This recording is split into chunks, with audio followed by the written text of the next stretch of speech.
ዛሬ ምክንያቶቹን በዝርዝርና መፍትሄዎቹን ነግራችኋለሁ። እስከ መጨረሻው ሰብስክራይብ፣ ላይክ፣ ሼር ያደረጋችሁ ተከታተሉን። ወደ ችግሩ እንሂድ።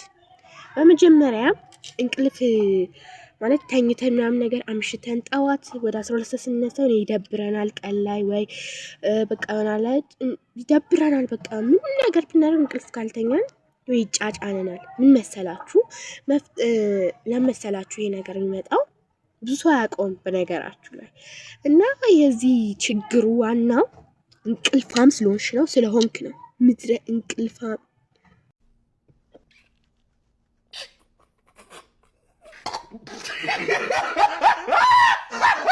ሰባት ሰዓት ከተኛችሁ 8 ሰዓት ከተኛችሁ ይበቃችኋል።